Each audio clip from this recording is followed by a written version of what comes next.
Hi guys, my name's Andy, and in this video I'm going to be showing you how to play your E minor pentatonic scale in open position, which means at this part of the neck. This is appropriate as your first ever scale that you have learned on guitar, and if you would like to learn some blues or rock riffs and licks, then this is what you want to be learning. Now when I was first learning guitar, I used to think that scales were made up by guitar teachers to make me hate practicing guitar. However, it's like learning your ABC before you learn a language. And if music is another language, we're going to need to learn this scale to know the order of the notes and which notes that we want to be learning. And to prove this to you, I'm going to then shoot another 10 videos showing you 10 songs and 10 guitar riffs that you can play using this one scale. So without further ado, let's learn our notes and get you in for a close-up. So this is the E minor pentatonic scale. Now what do those words actually mean? Well, the first letter, the E, tells us that we're in the key of E and that we're going to start on an E note. So we're going to start on your thickest E string, your open E string, no hands needed. Because we're using open strings, that's why we call this in an open position, because we're going to be using each of the open strings. And from there, we have 5 notes per octave. So pent is 5. And tonic means notes, so it's a 5-note scale. Scale just means kind of sequence of notes. So 5 notes in a sequence, I guess. And to be able to play it, we need to assign a finger to a fret. This is very common for any rock lifts, lead guitar, anything you want to be playing that involves single strings. We will assign a finger to a fret, and we're going to assign your middle finger to the first fret that has a dot on it, most likely on your guitar on the top. And we're going to assign whatever strings we need to play at this fret, we're going to play with your middle finger. And then the second fret, we're going to assign to your first finger. We're going to start off playing that open string again, and then playing your middle finger at third fret on the same string. And we're going to have 2 notes per string throughout this whole scale. So open to 3.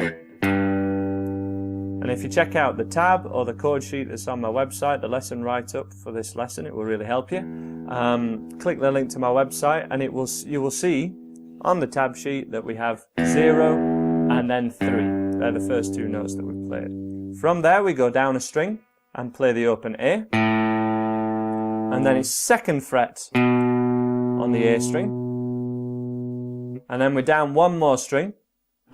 Open D, and then 2nd fret on the D string, and we're going to pause there because that is 1 octave of this minor pentatonic scale. You may have even played the full scale shape before, but I would like us to always pause here.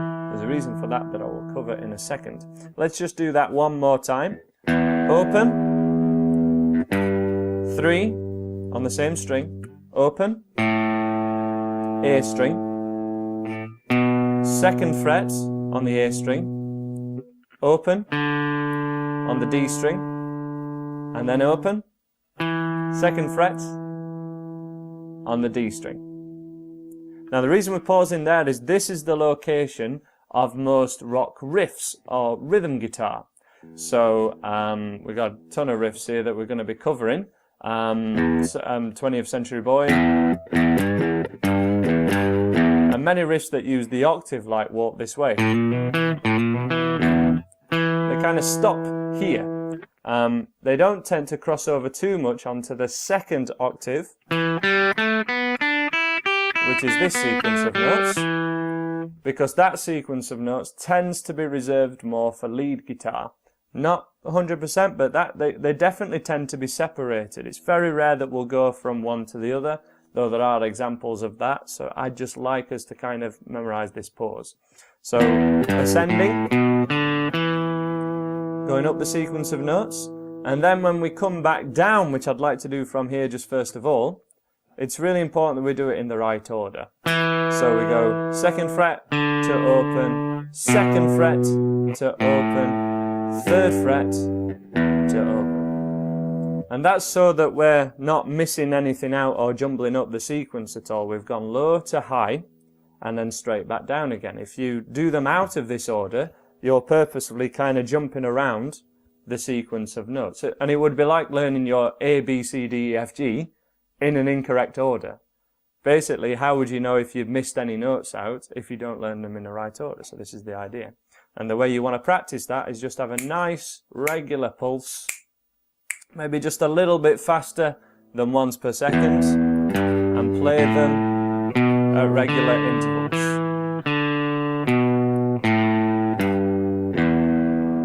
And also, we want to try and minimize any spaces between the notes also. But first of all, just got to kind of make sure we're playing the right notes.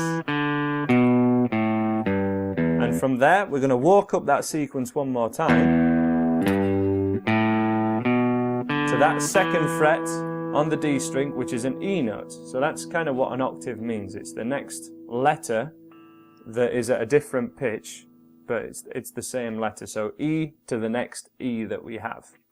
And from this E, we play that E again, and we're going to do the second octave. We're going to go open third string, second fret on that third string, open B string, third fret on the B string, and then open E. And again, I would like us to pause on that open E, although we do also have third fret on that E string as well. It's very much seen as an extra note, and as you will see in all these examples I have lined up of real songs and real riffs that use this scale, they start and end at the octaves. They're going to start and end on the E notes. So it's really important to practice from the E's and to an E. So we're going to start on the E from that second fret on the D string again. Start from there. And then we have open third string, second fret on the third string, open again on the B string, third fret on the B string, and then open E string. Now it's likely that you're finding that second octave, the thinner strings, harder than the first lot. And again, that's a really important factor when you're learning this as well. There's an awful lot of notes there to learn. Get that first octave really memorized first before you move on to the second one. If you need to, you can always whiz back in this video and see that if you need to go over it again. Let's just go over this second octave, the thinner strings, in reverse order, the same as before. So we go high up the scale, which is kind of down the guitar, but that increases the pitch, so the pitch goes higher, so that's up. And then back down, physically back up the guitar, which is what we're going to do now, starting from the open string, third fret on the B,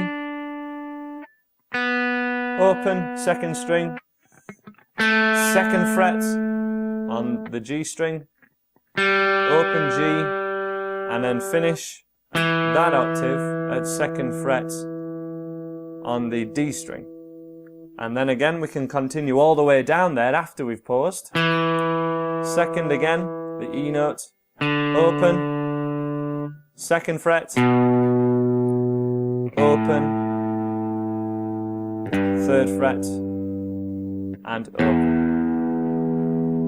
If you're struggling with your picking hand and you're really unsure of how you should be holding a pick and everything, you should be checking out this video where I show you the most common mistakes that people make with their right hand, show you how to use a pick correctly and give you some pointers on that. If you're struggling with just the notes at this side and kind of memorizing the fretboard, just focus on that thicker octave, on those thicker 3 strings, the wound strings. As I say, this is appropriate for acoustic or electric guitar, so don't worry about that. Give it a go. And then, as soon as you're confident and you can do this 4 times, down and back, so 1 cycle, and turning around, is that. That's 1 cycle, and the way you want to practice this is going up, and then back down. That's 1 cycle, turn around straight away, without repeating any notes. We just play each note once. And we go up and back down to show yourself and to show me that you can you have complete freedom of those notes. You have the knowledge of those notes, because we have to know them in order before we learn to jumble them up and learn the riffs that I've got in this series of videos. Okay, so hopefully that's something that you'll be able to tackle within the next couple of days, and then you can get straight on to these rock riffs. We have this lower half, and then the lower octave for your rock riffs, your higher octave for more lead guitar, which is this second series of notes. And you can also practice it all in one go to kind of showcase that you can do that as well. And there's one or two songs that do kind of mix the octaves up. So that's how to play this E minor pentatonic scale in open position. Please check out any of the videos on my playlist of songs that you can play using this scale, and there's lots of cool blues riffs and little lead lines in there too. Please subscribe if you like what I do. Subscribe to my channel. Please subscribe to my channel. Subscribe, and I'm sure I'll see you again. Thanks very much, guys.